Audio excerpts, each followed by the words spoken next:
this is Henry. This is Beau. This is the roadmap to success. Now, Henry is the pup. He's 11 months old. Beau is 10 years old. Am I correct on that? That's correct.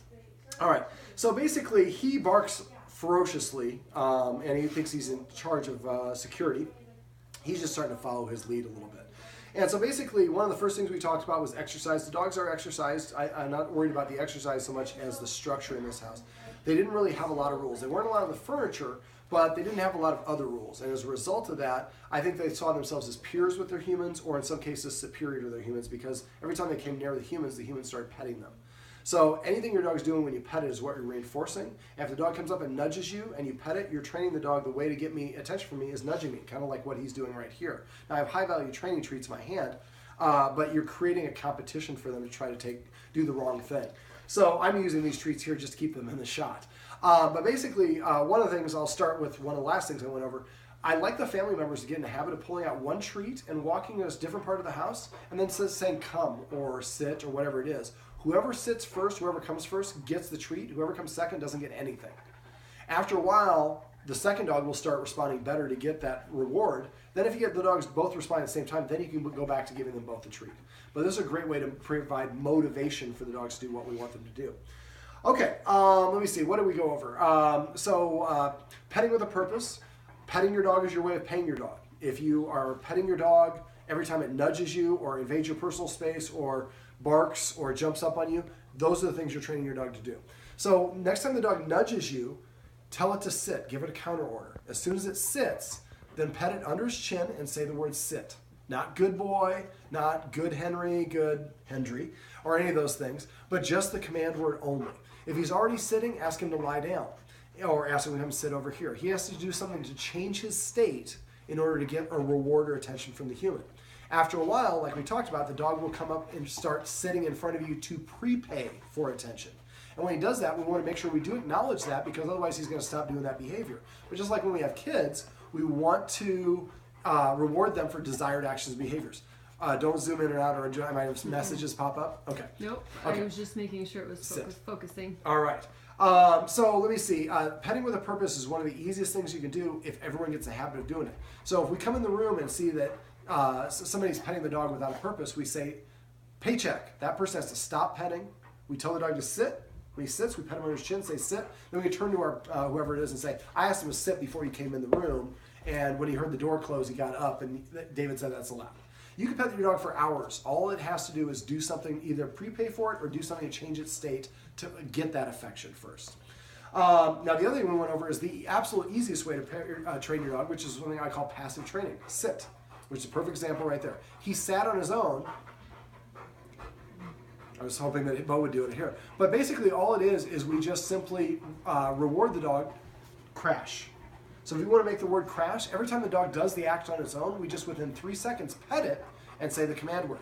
Now I'm going to yelp here in a second. Doesn't mean I'm hurting. It's just because Henry keeps on touching me with his teeth. Now he's a puppy, and I do have treats in my hands. Licking is fine, but as soon as the teeth touch you, you want You want to yelp. I usually yelp with a higher pitched tone than that. And then you freeze for a second. That's how dogs communicate to each other. That was too hard. Teaching dogs bite inhibition is very important. One of the guardians was marveling at how soft he was taking the treats from me, because sometimes he has what we call a hard mouth. He'll bite a little too hard. Now, if you want to teach your dog to do that, what you can do is this technique. You go horizontal. No. No. Gentle. So you go towards him, and if he tries to take it, you pull it away and say no. And then you want to get, for my dog, when I finally got it mastered, I go like this, and he would go, turn his head when it came to the side. So you want to teach them to take it gently. And you say gentle or whatever the command word is for that. Well, he gave up. I have one treat left. I'm going to give it to you in a minute. All right, so that's petting with a purpose and passive training. That's ways to use positive reinforcement to reward your dog for doing actions and behaviors that you want. We also went over escalating consequences, how to disagree. I'm not going to go through these in this video because that's one of those little tricks you have to hire me for an in-home session to get. But make sure you use them in sequential order. Always start with your hiss. I guess I'll give you the first one. And moderate your hiss based on the dog's energy level. If the dog's at level 8 energy and you hiss at 4, he won't hear you, or even if he hears you, he will not respect it. So always meet or exceed your dog's energy level. And then go through them in sequential order. Now, I showed over the exercise I did here by dropping the high-value treats on the floor and walking away and making the dogs lay down before they got them. I call that a leadership exercise. I have a lot of videos on my website. If you want to do that, message me. I can send you a link to it. People at my website watching this, you can just search for leadership exercise. It's a video. I'll explain how to do it. It helps you practice the escalating consequences. Now, the video is directly above this one is when we went over teaching the dogs to respect an invisible line 15 feet away from the door. Practice that 3 or more times a day for the next week to 10 days. Usually by about 15 to 20 practice iterations, the dogs will come and sit at the door, at the line, and let you go answer the door. I mentioned to the guardian off camera, dogs are all about what they see us do. So if they don't see us acting like leaders, they don't expect us or respect us as leaders. So the more that we enforce rules, the more they see us acting as a leader. That one's a big one because security for the pack is a big leadership skill. So if the dogs get used to seeing the human handle that and they have to stay 10 feet away, we achieve multiple things. The increased distance helps to lower the intensity. We're teaching the dog how we want them to behave when people come in. One thing I forgot to go on in the video, my rule is the dog is not allowed to cross the threshold until the person leaves or interact with the person unless the person comes in. So if the person just stays in the wood, person goes, oh, I'm afraid of dogs. Well, that's all right. Our dog's not allowed to be on the wood. You see the pressure come off their shoulders and they feel comfortable. But again, you're taught your dogs how to behave by breaking it down each individual step, as I talked about in that video, and then rewarding them for that individual step. And now, just like we teach our kids, we taught the dog, this is how I want you to behave. Sit. If I repeat the word over and over again, I don't mean it. Now, I can use a hand signal like this. And then I like to pet under the chin to facilitate that nose-up orientation and avoid petting on top of the head. Now, if you're using this technique, keep it above the dog's sight line so I can't see, but you see how they're both interested. And if I want the dog to come to me, I start lowering it. The lower it goes, the more it's for the dog. Once the dog goes where I want, I raise it over their head and to put them into a sit. Now, I only raise my hand to put them into a sit by doing that, or do that to put them into a sit. After a while, they should come and sit in front of you. For me, I don't pet my dogs unless they sit. I expect to sit like by default. That's like a way of saying please or thank you.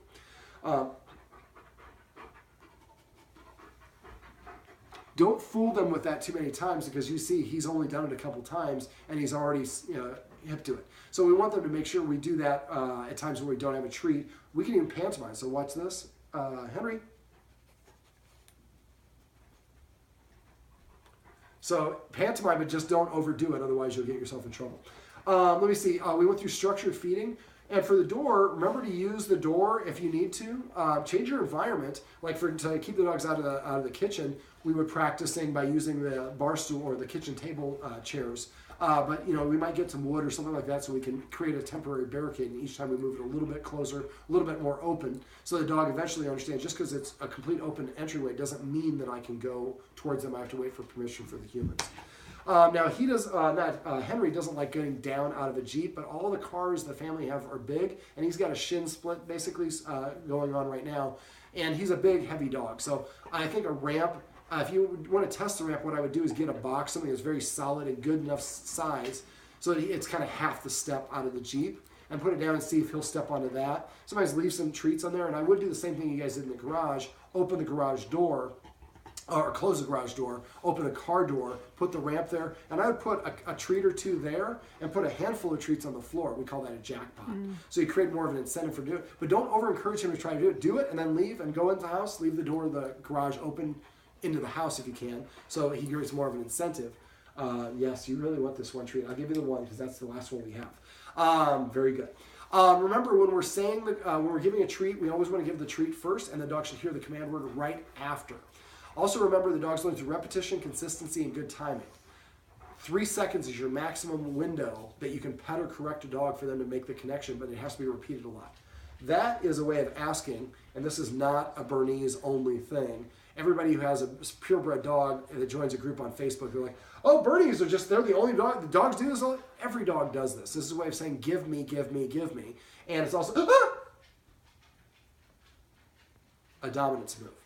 That was the example of the yelp that you want to use anytime he puts his teeth on you, so he understands that's just unacceptable at any time. Now, something I also went over to stop him from jumping. We used the leash and went over that technique. If you forgot how to do that, let me know, and I can share you a video that explains it. But it's pretty easy, and he worked on it really well. It gives us a chance to rep it a lot. If you have people coming over, have them text or call you so you can do the door exercise. And once you have the door exercise done, then I would have them come over and just step on the leash over here and have them approach and turn sideways back and forth until they learn. When they come in, as soon as I get up or try to jump up on the human, they lose all interest in me. Feed them one at a time. Say the command word of the dog, each dog that's eating.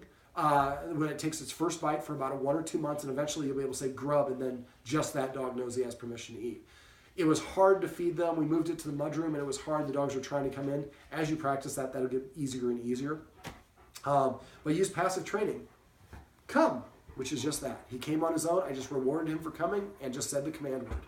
Now, you, don't take this the wrong way, buddy, because I used to be heavier too, and I've lost a lot of weight myself. He is definitely a little bit chunky. And so what I would suggest you do is get some fresh green beans. I'd get about 6 green beans, chop them up into little bits. Take about 10, crash, whatever the word is. Take about 10% of the food out of the bowl and put the green beans in. That fiber will help him feel fuller. Let me see. Enforcing the rules. The other rules we went over. Note you have to sit at the door. Remember, if I tell you to sit once, you don't sit within a couple seconds. I walk away, wait 1 minute. Next time I come back and say it once. If you don't know it within a couple seconds, 2 minutes, 4 minutes, 8 minutes. Keep doubling the length of time. And if he sits down and Henry doesn't, then he gets to go out and Henry doesn't. And start doing it one direction first, then do it in both directions. The leash thing. So as you're walking to where the leash is and the dog moves in front of you, as soon as he crosses in front in leadership position, turn around, sit down, don't say a word, wait for him to come back and calm down, then repeat the process. This is best done at times when you don't plan on taking the dog for a walk so that we disassociate the walk with the excitement. Every time the leash comes out, we go for a walk guaranteed. No, now only 1 out of 4 times do we go out for a walk, so now I'm not as excited. Because the dogs don't always like to come inside, sometimes that we create a buzzkill situation. The only time we ask the dog to come inside is at the end of playtime, or that's what it represents to the dog. So what I would do if that's the case, if you go out saying once and he doesn't come back inside, grab the high-value tricky trainers, walk 10 feet into the yard, hold up your hand, and I do it with this part of my arm parallel to the ground. Say the dog's name and then say come and start lowering it to the ground. He comes to you, raise it, put him in a sit, let him have it, say the word come after it goes in his mouth, and walk back inside. Wait a minute or two, then go back outside. This time I'm only going 9 steps. Repeat the process. Next time 8 steps, 7. Eventually it gets to the point where you go to the door and just go like this, and he'll come right up to you. Now, that you're representing that just because you ask you to come doesn't mean the end of the playtime. The other thing, if you want him to come inside, create a command word for that. So when he comes to you, toss the treat inside. Tossing, remember, dogs' eyes are better for movement. So toss it inside. When he comes inside, say the word inside or house or whatever the word is that means comes inside. Then he gets the treat. And after a while, you can say inside, and he comes inside expecting to get that treat. So again, repeat it over and over until the dog comes in willy-nilly. And make sure some of the time he comes in, gets a treat inside, and he gets done eating, and then let him open the door and let him go back outside. So again, it doesn't always represent the end of fun time. Am I forgetting anything? Probably forgetting a lot. So. Don't walk around your dog. Walk through your dog. Unless he's asleep, that's different. You can step over him. But if he's standing in your way and you walk around him, you're telling him you're more important than I am. I'm burning more energy to move around you.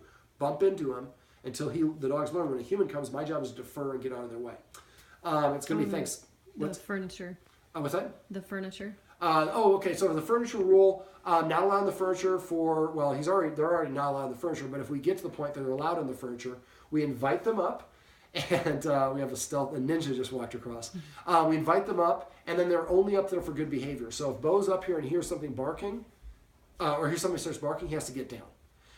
Or if we invite him up, he goes gets a drink of water, and when he comes back, he'd need another invitation to come back up.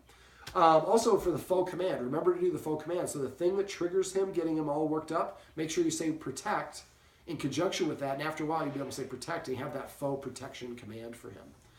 Let me see.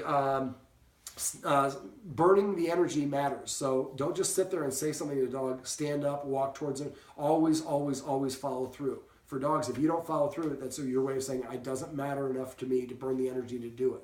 So make sure that you're always following through for at least a month. And be militant about all this stuff for a month. After about a month, the dogs will kind of get in the habit of it if you've been consistent with it. But if you're not consistent, they're going to push back. They like it the way it is now. But after a month of you being just absolutely militant about it, they'll get on board, and then you won't have to be quite so diligent about making sure you're enforcing all these things. But enforcing these rules, petting with a purpose, passive training, these are things you want to do as a lifestyle choice. So the dog just gets used to looking at the human for attention, looking at the human for permission, looking at the human for guidance. That way we're actually acting as leaders. Right, Beau? Beau. Beau. One more time. All right, Beau, you did a great job. This is Beau and Henry's Roadmap to Success. Remember, everything you do trains your dog. Only sometimes you need it. Right, Henry? That's right. All right.